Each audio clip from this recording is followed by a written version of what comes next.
Rápidamente, para aquellos que no estuvieron la semana pasada hicimos una especie de intro al texto que vamos a estar leyendo a partir del día de hoy. Es el Gita Mahatmya. Nosotros vamos a estar leyendo de una edición en castellano de Paraguay, de los devotos de ISKCON de Paraguay, que compilaron una edición del Gita Mahatmya en formato de prosa. Entonces, en el material que yo les voy a ir pasando no van a encontrar el sánscrito, no va a haber traducción palabra por palabra. Yo explicaba la semana pasada que tiene el formato como del Krishna Book de Srila Prabhupada, ¿no? O el formato de Krishna, la fuente de placer, donde se narran las historias y no hay sánscrito, traducción palabra por palabra, traducción y significado. No, ese es el formato.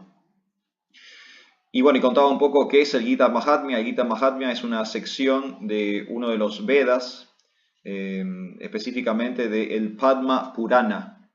Es un Purana dedicado al señor Brahma, aunque también trata de algunas otras cosas, pero bueno, mayoritariamente trata o hace referencia al señor Brahma, el creador del universo. Y al final, tiene varias secciones, el Padma Purana, y al final, en la sección final del Padma Purana, hay una glorificación que hace el señor Shiva, que bueno, hace poquitos días fue Shiva Ratri, fue el día especial del señor Shiva. Bueno, el señor Shiva en el Padma Purana hace una glorificación especial del Bhagavad Gita, y ese es el Gita Mahatmya, ¿sí? Gita Mahatmya significa literalmente glorificación del Bhagavad Gita. Y en esa glorificación, Shiva, él le habla acerca del Bhagavad Gita a su esposa, Parvati, y él le explica cada uno de los 18 capítulos con una historia. O sea que cuenta una historia para, digamos, ilustrar la esencia de cada uno de los capítulos del Bhagavad Gita.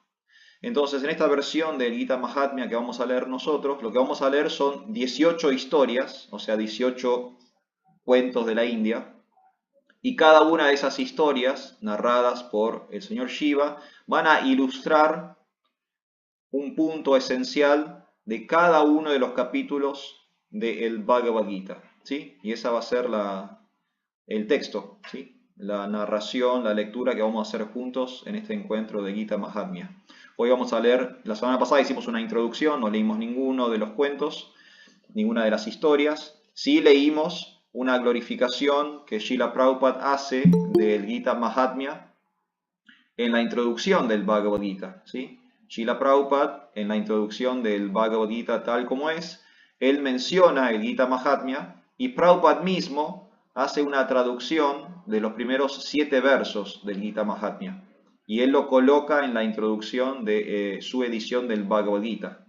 Y eso fue lo que leímos la semana pasada como introducción. Y el día de hoy ya nos metemos en el material, en este texto traducido al castellano, y vamos a leer la primera historia, ¿sí?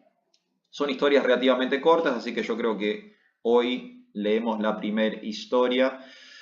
Si surgen dudas durante la lectura, si hay preguntas, si tienen algo para aportar o comentar, mi humilde sugerencia es que simplemente abran el micrófono y pregunten en el momento, in situ, ¿sí? No esperen que yo termine de leer todo para preguntar. Vayamos resolviendo sobre la marcha. Así que si surge algo, si hay una duda, si hay una pregunta, o si simplemente quieren hacer un comentario, un aporte a lo que estamos leyendo, todo es bienvenido, yo no me enojo. Vamos a ir leyendo y trabajando el texto en la medida que vamos avanzando y que ustedes necesiten participar, ¿sí? Así que no esperen, no hace falta esperar hasta el final para que puedan hablar. Pueden hablar en cualquier momento, abren los micrófonos y punto. Y bueno, y esta edición de El Gita Mahatmya, si ustedes la necesitan o la quieren, yo ahí en la sección de los comentarios dejé fijado mi número de teléfono, que es el mismo número de teléfono que aparece en la publicación de estos encuentros online, y ahí me pueden escribir para pedirme esta primera parte. Yo voy a ir, digamos, compartiendo por partes, así es más fácil y todos trabajamos el mismo texto. Entonces vamos, ¿les parece bien? ¿Hay una duda, una pregunta? ¿Arrancamos? Ok, entonces vamos a empezar a leer el Gita Mahatmya, que en esta traducción tiene un subtitulado que es Cuentos de la India Antigua. ¿Sí? Así se presenta el texto, en realidad, Cuentos de la India Antigua, aunque son los textos del Gita Mahatmya. Vamos a leer, comenzando por supuesto por el primer capítulo, que se intitula El Loro. Van a ver que cada capítulo tiene un nombre especial. En el caso del primer capítulo, el título es El Loro. Y ahora vamos a descubrir qué historia le cuenta el señor Shiva a su esposa. Cada capítulo corresponde a un capítulo del Bhagavad Gita. O sea que este primer cuento o historia del Gita Mahatmya va a corresponder al primer capítulo del Bhagavad Gita. Parvati dice: Mi querido marido, tú conoces todas las verdades trascendentales y por tu misericordia oí las glorias de la suprema personalidad de Dios, el Señor Krishna. Oh Señor, ahora estoy ansiosa de oír de ti las glorias del Srimad Bhagavad Gita, que fue hablado por el Señor Krishna, y que al ser oído aumenta la devoción a Krishna. El Señor Shiva respondió: Aquella persona cuyo cuerpo es del color de una nube de lluvia oscura, cuyo transporte es Garuda, el rey de los pájaros, y que está acostado sobre Ananta Yeya, la serpiente de 1000 cabezas, aquel señor Vishnu, cuyas glorias no tienen límites, yo estoy adorando siempre. Ahí me gustaría hacer un parate, si ustedes me permiten, porque así estamos comenzando este primer capítulo del Gita Mahatmya. La pregunta de Parvati, la esposa del señor Shiva, ella quiere saber acerca del Bhagavad Gita y Shiva es quien le va a contar acerca del Bhagavad Gita. Y fíjense que en este texto, en el Gita Mahatmya, el señor Shiva aparece como alguien que adora a Krishna. Y esto es algo interesante porque nosotros, que pertenecemos a la tradición del Bhakti Yoga, tenemos una visión del señor Shiva que quizás no es la visión común en la India o la visión común que viene del hinduismo, donde en muchos linajes o en muchas escuelas el señor Shiva es Dios propiamente dicho. Nosotros, Bhakti Yogis, nosotros entendemos que el señor Shiva tiene otra posición, que Krishna es Dios, Vishnu es Dios, hay una suprema personalidad de Dios, pero que no es Shiva esa suprema personalidad de Dios. El señor Shiva es una gran personalidad y de hecho, no voy a ahondar el día de hoy, pero hay muchos textos védicos que básicamente explican que el señor Shiva es, digamos, el que está segundo de Dios. O sea, viene Dios, viene la suprema personalidad de Dios, y el señor Shiva es la persona que más se parece a Dios en la creación, en la existencia. Pero que sin embargo, él no es Dios. ¿Sí? El señor Shiva mismo no es la suprema personalidad. Y hay muchos textos, acá lo estamos viendo en el Gita Mahatmya, también lo podemos ver en varios versos del Srimad Bhagavatam, donde el señor Shiva, él reconoce su posición subordinada a Dios. ¿Sí? El señor Shiva no tiene el deseo de ser la suprema personalidad de Dios, sino que el señor Shiva es, como dicen nuestros textos del Bhakti, Vaishnava Shambho. Él es el más grande de los devotos de Krishna. Es el devoto número 1 del Señor. Entonces quería hacer esa aclaración porque quizás van a ver esto o van a escuchar esto personas que no son de la tradición del Bhakti y las miradas que hay respecto al señor Shiva son distintas de acuerdo a distintas tradiciones. Nosotros, específicamente Bhakti Yogis, ¿sí? Nosotros que somos Vaishnavas, devotos del Señor, entendemos que el señor Shiva es un gran devoto del Señor, pero no es el Señor propiamente dicho. ¿Sí? ¿Está bien? Una pequeña aclaración. Entonces, bueno, el señor Shiva hace esa glorificación, habla sobre el cuerpo oscuro del señor Krishna, dice que Krishna es quien monta el rey de los pájaros, ¿sí? A Garuda, cuenta también que está acostado sobre Ananta Yeya, la serpiente de 1000 cabezas, dice que el señor Vishnu es el objeto de su adoración y sigue el señor Shiva comentando lo siguiente. Mi querida Parvati, cierta vez, después de que el señor Vishnu matara al demonio Mura, Él estaba pacíficamente descansando sobre Anantashesha, cuando aquella que concede toda buena fortuna en el universo, Sri Lakshmi, respetuosamente le preguntó: Bhagavan, eres el controlador y el sustentador de todo el universo. Mientras estás durmiendo en este océano de leche, ¿cuál es la razón? El señor Vishnu dijo: Mi querida Lakshmi, no estoy durmiendo, pues estoy observando cuán maravillosamente es mi energía la que está trabajando. Es a través de mi maravillosa energía que estoy controlando todas las cosas, y aún así permanezco separado de ella. Y recordando esas mis divinas actividades, es que los grandes devotos y yogis consiguen liberarse de la rueda del nacimiento y de la muerte, y alcanzan mi morada trascendental, que es eterna y libre de toda ambigüedad. Entonces acá también voy a detenerme porque acá empieza el clásico formato de los Vedas de caja china, ¿sí? Si ustedes se fijan, la mayor parte de los diálogos védicos son diálogos de diálogos, o sea, es alguien contando la historia de alguien que le contó a alguien que escuchó una vez, cuando era chiquito le dijeron en la montaña, un sabio. Es un formato típico de la literatura védica donde no hay un solo orador, no hay un solo protagonista, sino que hay múltiples oradores, hay múltiples protagonistas y por lo general es la historia de una historia. El Bhagavad Gita, que es el texto el que el Gita Mahatmya está homenajeando, también tiene este formato. Si ustedes leen los primeros versos del Bhagavad Gita, es el rey Dhritarashtra hablando con Sanjaya, su secretario, que a su vez están hablando de lo que está hablando Krishna y Arjuna. ¿Sí? ¿Se entiende? Es la conversación de una conversación. Bueno, acá, ni bien arranca el Gita Mahatmya, nos encontramos con la conversación de una conversación. Empezamos con Parvati preguntándole a su esposo Shiva: contame del Bhagavad Gita, y ahora ya estamos entrando en Lakshmi preguntándole a Vishnu qué hace mientras está acostado sobre el océano causal. ¿Se entendió este formato? Porque si no puede ser muy confuso, pero es un estilo clásico de la literatura védica, esto de son como varios narradores y es como cajas chinas, ¿no? Es una historia dentro de una historia dentro de una historia. Entonces, para que no nos confundamos en la narración, esto es lo que está sucediendo. Es Shiva y Parvati hablando ahora de lo que hablaron Vishnu y Lakshmi, ¿sí? Esa es la situación, por así decirlo. Lakshmi dijo: Oh controlador de todas las cosas, eres la meta de la meditación de los grandes yogis. Nada puede suceder sin ti, y aún así tú estás separado. Eres la causa de la creación, sustentación y destrucción de todos los universos materiales.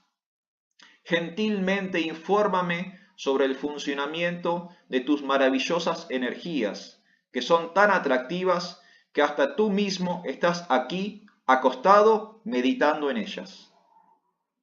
Mi querida Lakshmi, dijo Vishnu, el funcionamiento de mis múltiples energías es como tornarse libre de los miedos del nacimiento y la muerte, y alcanzar mi naturaleza eterna solo puede ser comprendida por alguien de inteligencia pura, que posea una inclinación a prestarme servicio. Ese conocimiento trascendental es explicado plenamente en el Srimad Bhagavad Gita. Voy a hacer otra pausa, porque también es muy interesante. Parvati le está masajeando los pies al señor Vishnu y ve que el señor Vishnu está en ese estado de yoga nidra, ¿no? Él está en una especie como de entresueño, meditación, relajación profunda. Y Lakshmi le pregunta a su esposo: ¿en qué estás pensando, no? ¿En qué estás meditando cuando estás acá conmigo, mientras que yo te masajeo los pies? Y él está contestando que él está meditando en sus propias energías. A él mismo, a Krishna mismo, le parece increíble cómo funciona su energía, lo maravilloso de sus potencias. Entonces Lakshmi le dice: bueno, explícame, contame, hablame sobre tus energías. Y fíjense, en este último verso es muy interesante el planteo que hace Krishna, que es prácticamente imposible comprender la naturaleza trascendental del Señor, pero que ese conocimiento está en el Bhagavad Gita, le dice Vishnu a Lakshmi. O sea que cuando nosotros leemos el Bhagavad Gita, estamos como penetrando la esencia de una teología muy, muy, muy, muy compleja y profunda. Pero que el Bhagavad Gita expone todo ese conocimiento de un modo muy, muy, muy simple, para que nosotros, los mortales ordinarios, que estamos, digamos, intelectualmente muy lejos de comprender toda esta cuestión de las potencias divinas, la energía del Señor, etcétera, etcétera, podamos tener algún tipo de herramienta para acceder a esa información. Entonces, esto es una linda glorificación del Bhagavad Gita, ¿no? Como el Bhagavad Gita es un texto que me permite penetrar una filosofía que de otra forma sería demasiado compleja para nosotros. Virtualmente imposible que nosotros entendamos todo ese mundo filosófico que nos rodea. Pero el Bhagavad Gita es un texto que nos permite el acceso a esta información. Lakshmi indagó: mi querido señor, si tú mismo estás maravillado por el funcionamiento de tus propias energías y siempre estás procurando sondear sus propios límites, entonces, ¿cómo es posible que el Bhagavad Gita pueda describir tus ilimitadas energías y cómo traspasarlas y cómo acertar tu propia naturaleza trascendental? El señor Vishnu dijo: yo mismo me manifesté en la forma del Bhagavad Gita. Por favor, comprende que los primeros 5 capítulos son mis 5 cabezas y los 10 capítulos siguientes son mis 10 brazos. El 16º capítulo es mi estómago y los últimos 2 capítulos son mis pies de loto. Entonces, bueno, acá vemos otra particularidad que tiene el Gita Mahatmya, que está haciendo análogo el propio texto del Bhagavad Gita con Krishna. Krishna acá está expresando que Él es el Bhagavad Gita. Y esto tiene que ver con algo que hablábamos hace unos meses atrás en Hare Krishna Mar del Plata. Todos los meses estudiamos un tema y hace poquito estudiamos el concepto de escritura. Si no me equivoco fue en diciembre del año pasado, fue el último tema del año pasado, estudiar las escrituras. ¿Qué significan las escrituras? Y decíamos que cuando hablamos de escritura, o sea, escritura con E mayúscula, de lo que estamos hablando es de un texto sagrado. O sea, no es literatura mundana, no es una novela, no es una obra de teatro, no es una poesía, no es una historieta, no es algo fabricado, escrito por una persona, por un ser humano. Es una información divina, es un texto sagrado. O sea, es Dios en palabra, en un libro. Y en este verso, o en este homenaje que se está haciendo al Bhagavad Gita, fíjense que Krishna mismo está expresando de qué forma él es el Bhagavad Gita. Y hasta hace una analogía entre el Bhagavad Gita y su cuerpo, su propio cuerpo, su cuerpo trascendental. Fíjense que él dice que los primeros 5 capítulos son sus 5 cabezas. Los próximos 10 capítulos son sus 10 brazos. El capítulo 16 es su estómago.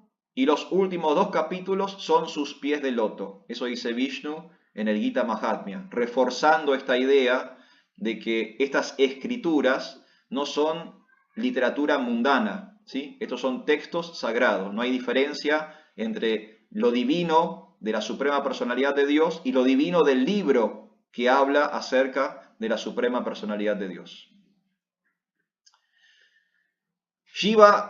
Vishnu continuó: debes comprender a la deidad trascendental del Bhagavad Gita de esta manera. Este Bhagavad Gita es el destructor de todos los pecados, y aquel hombre inteligente que recita diariamente un capítulo, un verso, medio verso, al menos un cuarto de un verso, alcanzará la posición que Susharam obtuvo. Lakshmi indagó: ¿quién era Susaram? ¿Y a qué clase pertenecía? ¿Y qué destino obtuvo? Acá hago otra aclaración. Acá aparece otro personaje en la narración. Acá ya Krishna está diciéndole a Lakshmi que él es el Bhagavad Gita. Y por leer el Bhagavad Gita uno se libera. Y fíjense la misericordia de Krishna, dice, ni siquiera hay que leer, dice, puede leer un capítulo, puede ser un verso, puede ser medio verso, puede ser un cuarto de verso. Con leer un cuarto de verso por día, uno ya se está liberando. La potencia del Bhagavad Gita. Y acá menciona a una persona que es Susharam. Susharam. Quiero hacer la aclaración porque hay un Susharam muy famoso en el Mahabharata. Fue una de las personas con las que luchó Arjuna. De hecho, Arjuna mata a Susaram o Susharam el último día de la guerra de Kurukshetra. Pero no me consta que este Susharam sea el Susharam del Mahabharata. Entonces lo aclaro para que no haya confusiones. Creo que son dos Susharams distintos, ¿sí? Pero ahora Krishna introduce el ejemplo, le dice a Lakshmi, te puedes liberar como si liberó Susharam. Y acá Lakshmi obviamente quiere saber, bueno, ¿quién es Susharam? ¿Cuál es la historia de Susharam? Y acá Krishna sigue. Mi querida Lakshmi, Susharam era un hombre muy malo y pecaminoso. Aunque nacido en una familia de brahmanas, de sacerdotes, su familia no poseía conocimiento védico, y él solo sentía placer en golpear a los demás. Nunca se ocupaba en cantar mis santos nombres, no daba caridad ni recibía visitas. De hecho, él nunca realizaba ninguna actividad piadosa. Para sustentarse, él juntaba hojas y las vendía en las tiendas.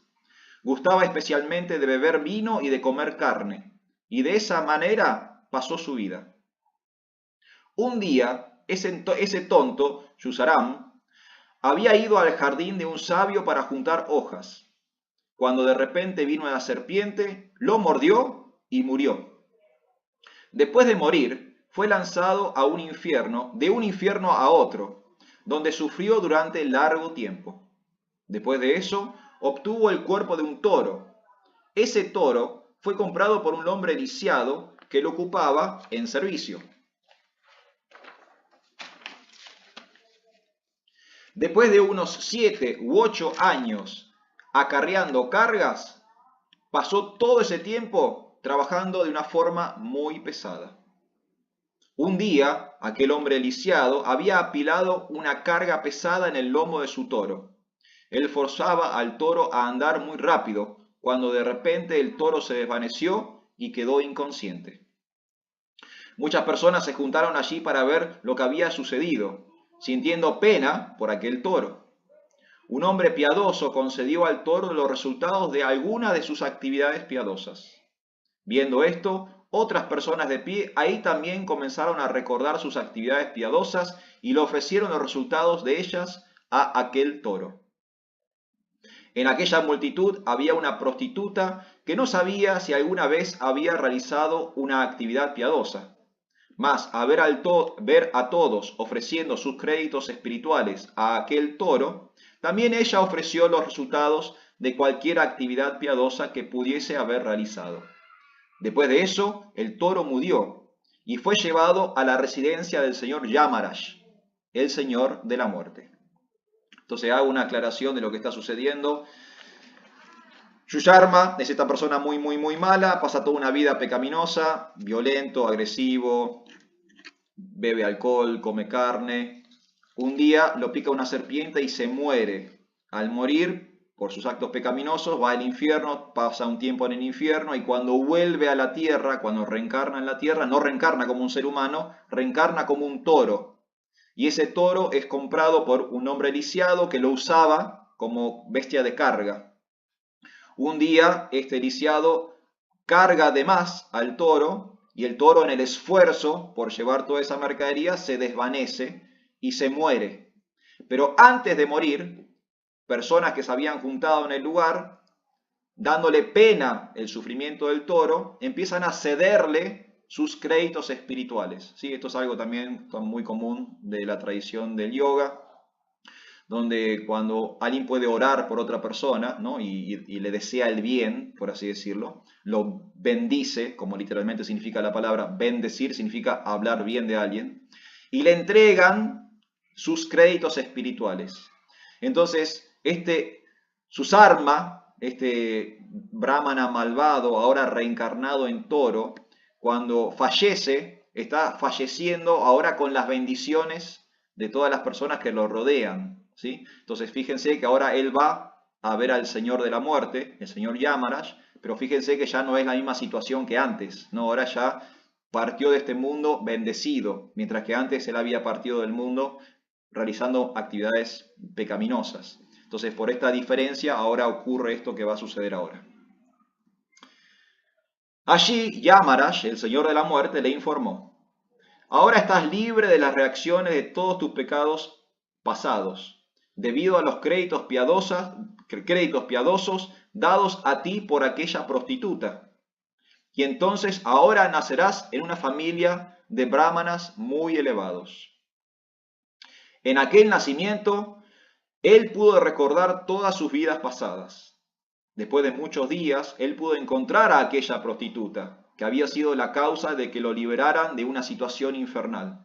Después de encontrarla, se presentó a la mujer y le preguntó cuáles fueron sus actividades piadosas, cuáles fueron las actividades espirituales realizadas por aquella mujer, cuyos frutos lo habían liberado de la situación infernal.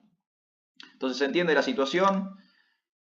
Yuyarma, persona muy pecaminosa, muere, va al infierno. Cuando reencarna como toro es maltratado, está a punto de morir, y cuando está a punto de morir es bendecido por las personas a su alrededor, por esas bendiciones. Él, al momento de morir, el Señor de la Muerte, Yamaraj, le da la posibilidad de ser un ser humano de nuevo. Gracias a las bendiciones de una prostituta, él tiene la posibilidad de ser un ser humano de nuevo. Entonces, cuando él reencarna en ser humano, él va a buscar a esa prostituta, él reencarna recordando su vida pasada, tiene el deseo de encontrar a la mujer que lo liberó del infierno, ¿sí? Y se encuentra finalmente con esa prostituta que gracias a sus bendiciones, ahora él volvió a ser un ser humano. Y lo que quiere saber de la prostituta fue: ¿qué hiciste? ¿Cuál fue el acto piadoso tan poderoso que permitió que yo ahora, de vuelta, tenga una forma de vida humana? Quiero saber qué hiciste para saber cómo es que yo vuelvo a ser humano. La prostituta le respondió: mi querido señor, en aquella jaula tengo un loro que recita todo el día. Escuchando a aquel recitar en mi corazón se volvió completamente puro. El resultado de oír aquel recitado, yo se lo entregué a usted para beneficio suyo. Después de eso, ambos preguntaron al loro sobre qué recita. El loro, recordando sus vidas pasadas, comenzó a narrar su propia historia. Entonces acá entra otro personaje, ahora habla el loro, ¿sí? Acá entra otro personaje más en la historia. El loro dijo: antes yo fui un brahmana muy erudito, mas debido a mi orgullo acostumbraba a insultar a otras personas eruditas. También era extremadamente envidioso. Después que morí, fui lanzado a muchos infiernos, y después de sufrir largo tiempo, obtuve este cuerpo de loro. Debido a mis actividades pecaminosas pasadas, mi madre y mi padre murieron cuando yo era pequeño. Cierto día, yo estaba tirado en unas arenas muy calientes, sin protección. Unos rishis, unos sabios, me vieron y me llevaron a su ashram y me pusieron en una jaula. En ese mismo lugar, los niños de los sabios estaban aprendiendo a recitar el primer capítulo del Srimad Bhagavad Gita. Oyéndolos repetir aquellos versos, también yo comencé a repetirlos junto con ellos. Poco después, un ladrón me robó de aquel lugar y me vendió a esta piadosa señora. Entonces, ¿entienden la situación hasta acá?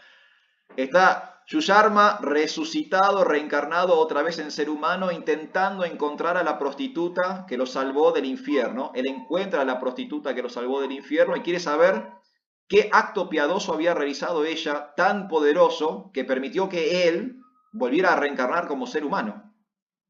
Y la prostituta dice: mira, lo único que yo hago es escuchar lo que recita ese loro. Entonces Yuyarma dice: bueno, vamos a preguntarle al loro qué está recitando. Quiero saber qué recita este loro porque necesito saber cuál es el acto piadoso que me salvó del infierno.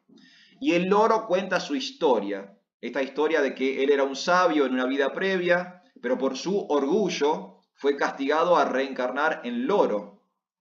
Pero por haber sido un sabio en vida previa, es un loro que vive en una casa de sabios. Y los niños de esos sabios están aprendiendo a memorizar el primer capítulo del Bhagavad Gita. ¿Y qué hace el loro? El loro memoriza junto con los niños el primer capítulo del Bhagavad Gita. Después al loro lo roban, se lo roban de los sabios y se lo terminan vendiendo a la prostituta. Y entonces lo que la prostituta estaba escuchando en realidad era el recitado diario del primer capítulo del Bhagavad Gita. Por recitar el primer capítulo del Srimad Bhagavad Gita, aquel loro se volvió completamente puro. Y por oír la recitación, aquella prostituta también se volvió completamente pura. Y por recibir los resultados piadosos de oír el recitado, Yuyarma también se volvió completamente puro. Después de discutir durante algún tiempo las glorias del primer capítulo del Srimad Bhagavad Gita, Yuyarma volvió a su casa y los tres se ocuparon en recitar individualmente el primer capítulo del Srimad Bhagavad Gita. Así, rápidamente alcanzaron el destino supremo, Vaikuntha Loka. Cualquiera que recite, estudie o escuche el primer capítulo del Srimad Bhagavad Gita cruzará con mucha facilidad el océano de las miserias y obtendrá el servicio de los pies del loto de Sri Krishna. Recitar, oír, estudiar el capítulo número 1 del Bhagavad Gita purifica completamente, llevándonos a Vaikuntha, el mundo espiritual. A través de su lectura, fácilmente se cruza el océano de las miserias naturales, materiales y se obtiene servicio directo de los pies del loto de Sri Krishna. Y ahí concluye esta primera historia del Gita Mahatmya. Así arranca el Gita Mahatmya con esta historia del loro, de la prostituta y Yuyarma, este brahmana malo que fue al infierno gracias a las bendiciones de la prostituta, volvió a tener un cuerpo humano y gracias al recitado del primer capítulo del Bhagavad Gita, finalmente se liberó. Él, el loro y la prostituta, todos se liberaron solo por oír el primer capítulo del Bhagavad Gita. Así comienza nuestra lectura del Gita Mahatmya. Sergio Prabhu, ¿usted quiere decir algo? Tiene la manito ahí alzada. Adelante, Prabhuji. Sí, gracias, Prabhu. Quería consultarle. En esta historia, y las restantes, imagino, ¿son reveladas o, digamos, fueron redactadas por algún mortal? Digo porque me confunde el hecho de que puedan recordar las vidas pasadas cuando, bueno, supuestamente cualquier espíritu encarnado no consigue hacer eso. Entonces, querría saber a qué responde ese punto, ¿no? Si es algo imaginado, confeccionado, o si este también es un texto revelado. ¿En qué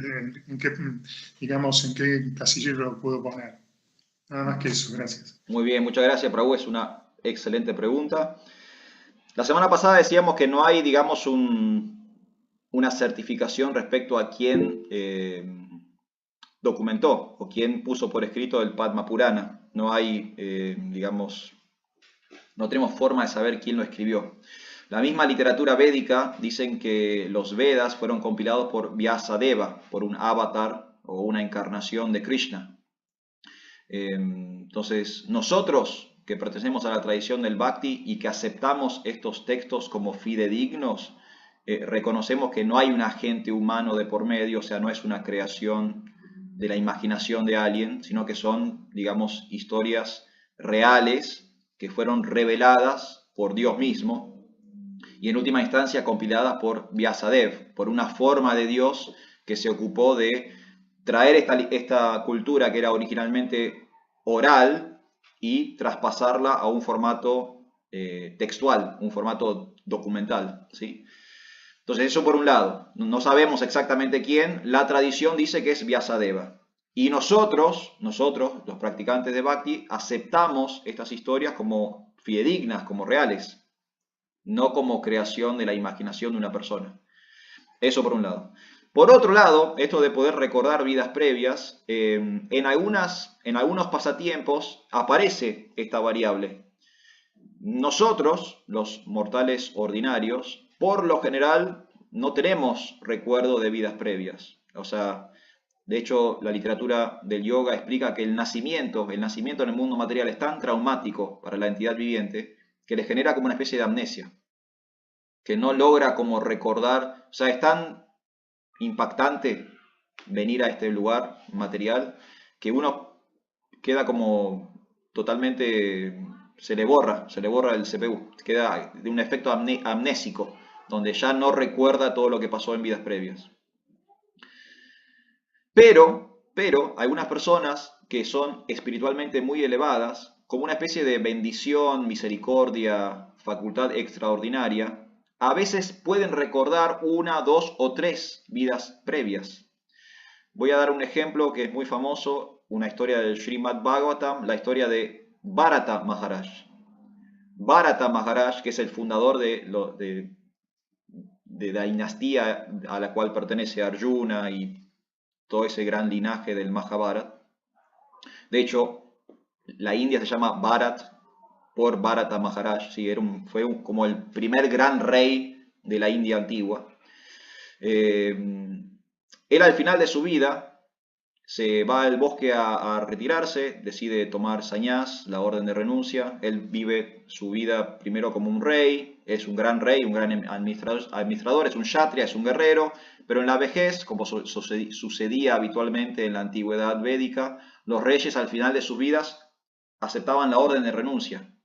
Abandonaban el palacio, se iban al bosque a meditar, a cantar los santos nombres, a hacer ceremonia de fuego. O sea, al final de su vida trataban de completar su proceso espiritual, porque durante su adultez, ocupados por asuntos del gobierno, no podían, digamos, dedicarse full time a la vida espiritual, entonces lo hacían al final de sus vidas.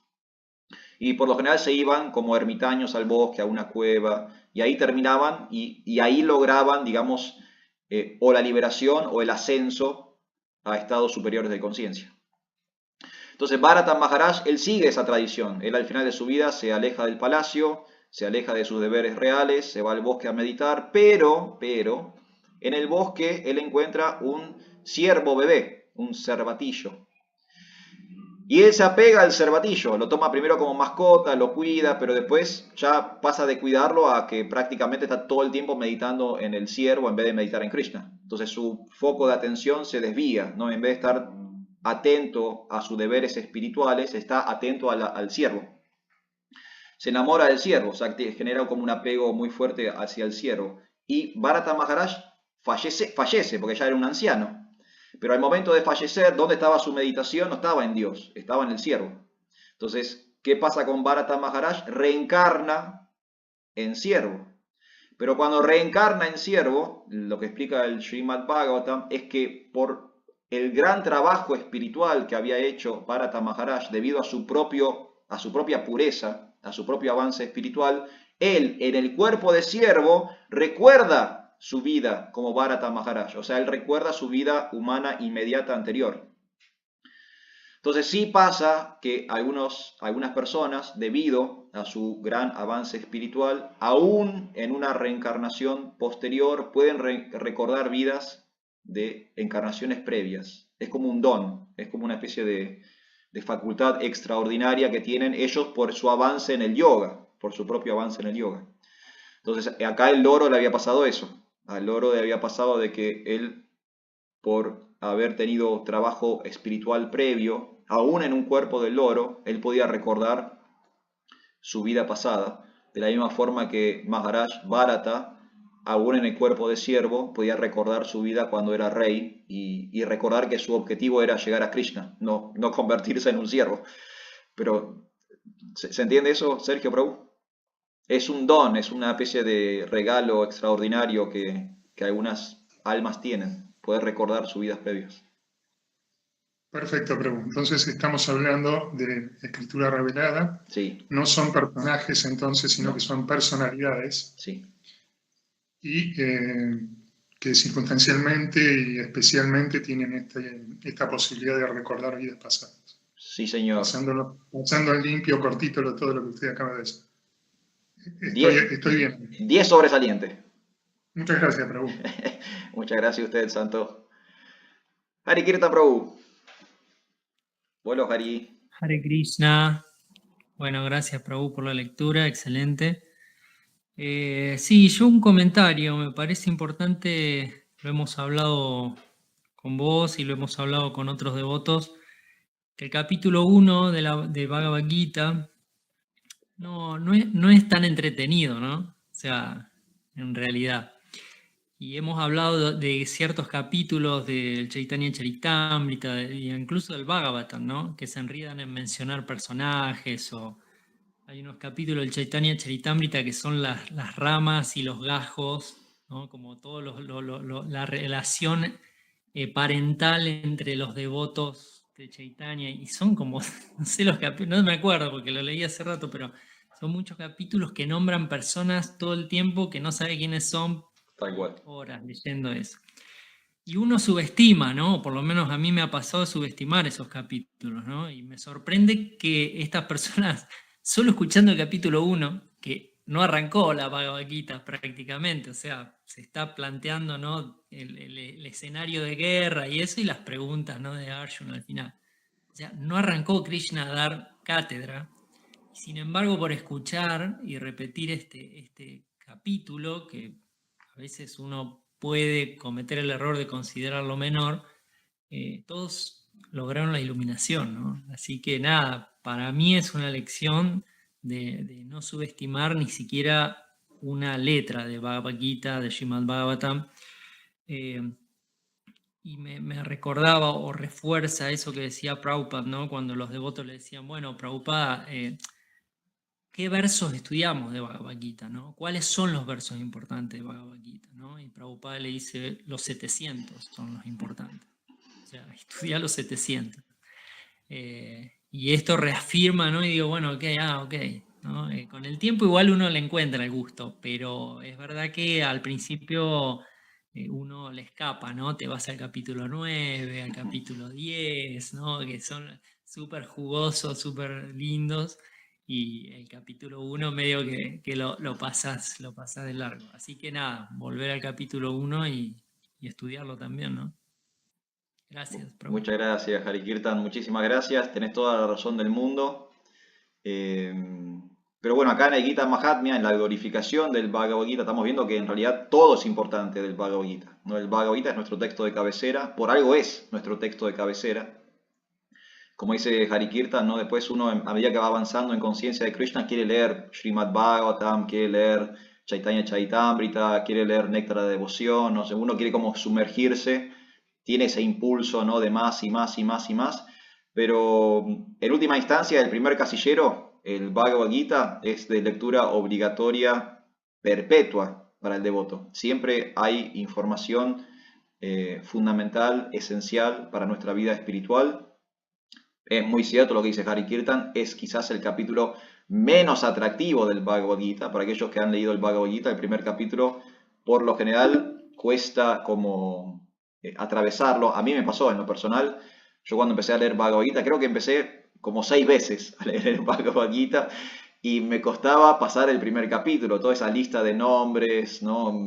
Personas que uno desconoce, que después de hecho no aparecen nunca más en el texto, nunca más se los vuelve a mencionar, entonces ¿para qué los están mencionando acá, ¿no? Entonces la mente también necesita como cualificarse para poder leer la literatura espiritual, un poco lo que hablábamos con Sergio, o lo que mencionábamos al comienzo, ¿no? Esto no es mundano, esto no es la creación de otro ser humano, esto es una revelación divina en el formato de un libro, y muchas veces nosotros no tenemos las cualificaciones, no intelectuales, no estoy diciendo que si sé leer, no sé leer, si soy analfabeto, o si, no, las cualificaciones espirituales para acceder a la información que está contenida en el Bhagavad Gita.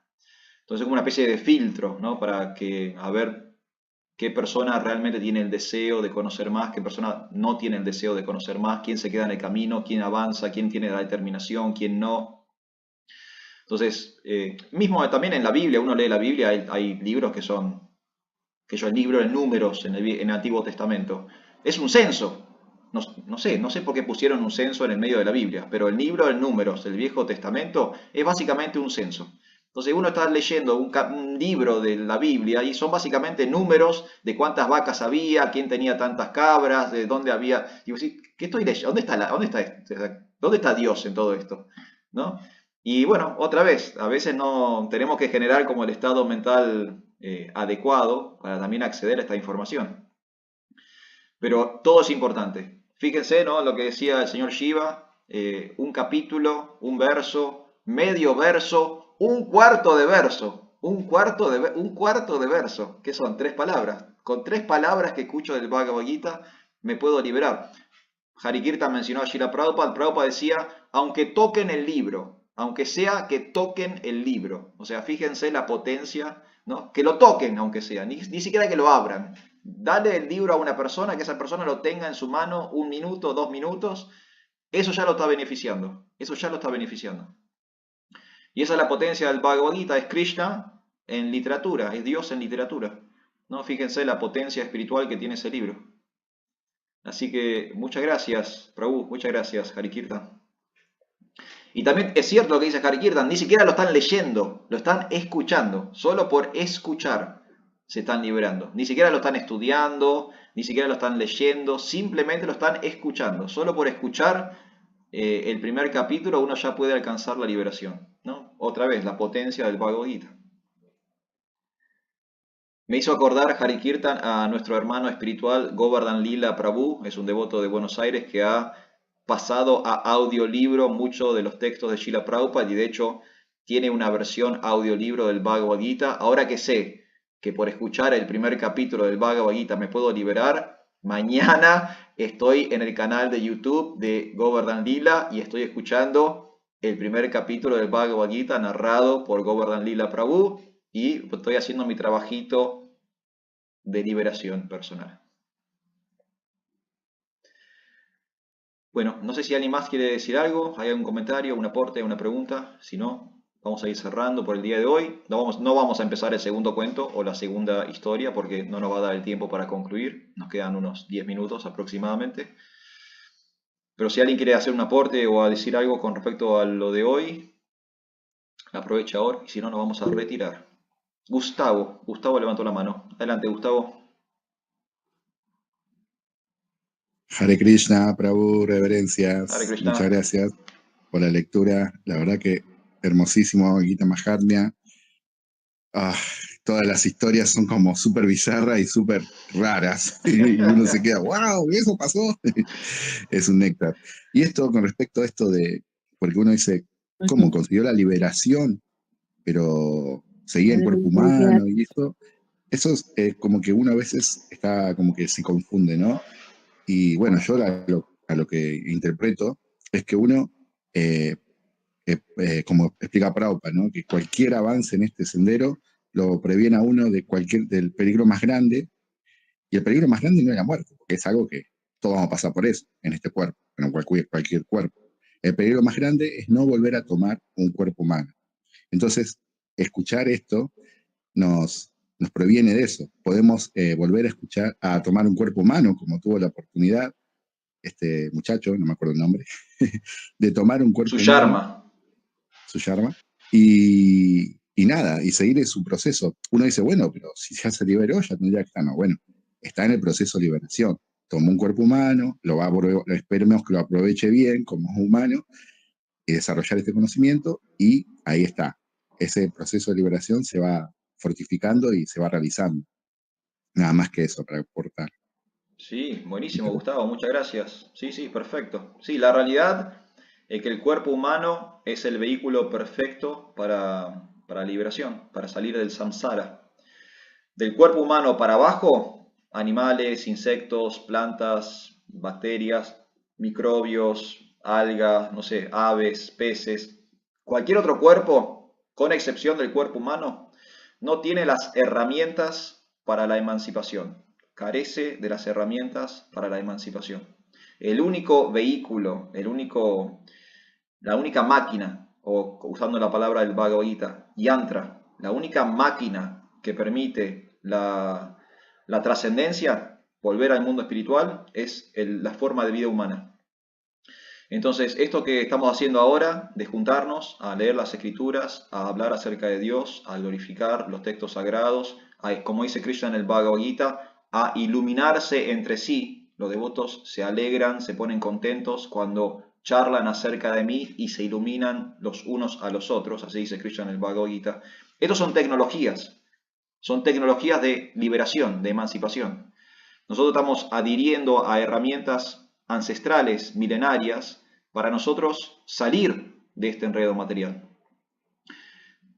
Ahora, en este momento en el planeta Tierra hay multimillonarios que están invirtiendo toda su fortuna material en crear aeronaves que puedan salir de la atmósfera terrestre, ¿no? Están volviendo locos por llegar a la Luna, por llegar a Marte, ¿no? Elon Musk, Jeff Bezos, ¿no? Gente que está invirtiendo trillonadas de dólares para crear medios materiales de elevación.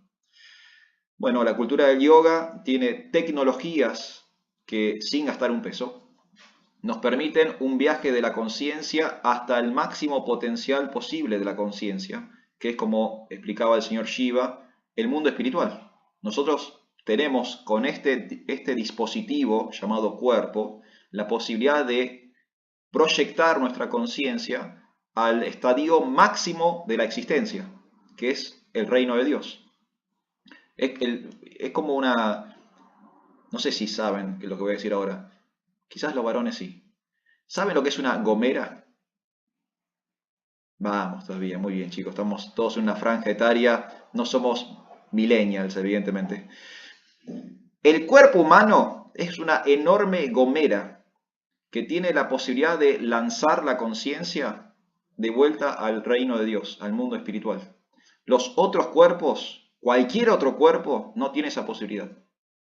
Entonces, haciendo caso al señor Shiva, haciendo caso a Prabhu Gustavo, hagamos un buen provecho de este vehículo que tenemos ahora, porque este dispositivo tiene todas las herramientas para que nosotros en esta vida podamos concluir nuestra existencia material y automáticamente estar de regreso en casa, en el reino de Dios, en nuestra posición original, como almas espirituales puras y perfectas, sin ningún tipo de dolor, sin ningún tipo de sufrimiento, libres de ansiedad, libres de temor, libres de pánico, de odio, de ira, libres de cualquier tipo de condicionamiento. Este es el vehículo, este es el dispositivo que va a permitirme a mí llegar al estado máximo de conciencia. Hay que aprovecharlo. Y textos como el Bhagavad Gita nos enseñan a usar el cuerpo humano. Yo muchas veces he dicho que el Bhagavad Gita es un manual del cuerpo humano, es un manual de la vida humana. Uno quiere saber cómo vivir como humano, entonces hay un manual para aprender a vivir como humano. La palabra lo dice, hay que ser humano. No es natural, no es simple biología, no es porque tenemos una cabeza, dos brazos y dos piernas, biológicamente ya de forma automática somos humanos. No. Yo puedo tener el cuerpo humano y puedo estar actuando y pensando como un animal. Nosotros tenemos que ser humanos, tenemos que elevarnos a una posición o a una plataforma determinada. Y eso me lo permite el Bhagavad Gita, el estudio del Bhagavad Gita. El estudio del Bhagavad Gita me va a permitir a mí llegar a ser humano. Y siendo humano, tengo la posibilidad de volver a casa, volver con Dios. Así que muchas gracias, Gustavo. Muchísimas gracias por todos estos aportes. Bueno, Prabhus, nos vamos a retirar entonces. Nos quedan últimos 2 minutitos. Así que muchísimas gracias por acompañarme el día de hoy. Nos vamos a reencontrar el próximo martes a las 7 de la tarde. El próximo martes vamos a leer el segundo cuento, la segunda historia. Le voy anticipando el título. El tigre.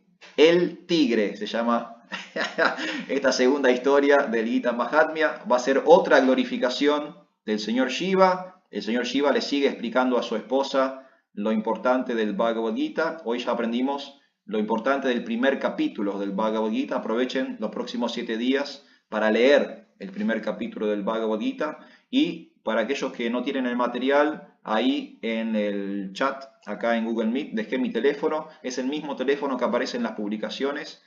Si me escriben a ese teléfono, yo les mando esta historia del día de hoy, les mando la historia de El Loro y les mando los materiales de los cuales hablamos la semana pasada, o sea, toda la primera sección de esta edición del Gita Mahatmya. ¿Estamos bien entonces? Muy bien, devotos. Arjuna, Sí, Haribol, Banki Vikari, adelante. Sí, le quería hacer un pequeño comentario solamente de lo que al principio usted comentaba sobre el señor Shiva, Sí. que el señor Shiva quiere participar de los pasatiempos del señor Krishna. En la danza rasa, él quiere contemplarlo. Y Parnamasi, que es la guru de los Brajavasi, le concede el pedido y lo hace que se esconda entre medio de las enredaderas, así. Y cuando va a comenzar la danza rasa, Krishna dice, pero no sé lo que pasa, algo pasa, no hay la misma energía de siempre. Entonces le dice a las Gopi, vayan y miren ahí entre los yuyos a ver qué está pasando. Y salen y van y lo encuentran al señor Shiva. Y entonces le empiezan a dar bofetadas para un lado y para el otro al señor Shiva. Y entonces el señor Shiva le pide que tenga compasión, por favor, y que lo dejen, que él solamente quiere contemplar. Quería comentar ese pequeño Muchas pasatiempo gracias. solamente. Muchas gracias, Banki. Sí, el señor Shiva es el guardián de la danza rasa, aunque ustedes no lo A crean. partir de ahí, claro. Claro. Él se ocupa de que no entre en la intimidad de Dios aquella persona que no se lo merece. Nos tenemos que volver merecedores de la intimidad de Dios. No es para cualquiera la intimidad de Dios. Muy bien. Muchísimas gracias. Gracias, Banki. Bueno, y gracias a todos. Muchísimas gracias a todos. ¿Sí? Les mando un abrazo grande. Nos vemos el martes que viene. Cuídense. Hare Krishna. Hare Bolo. Hare Krishna, muchas Hare gracias. Krishna, Hare Hari. Prabhu.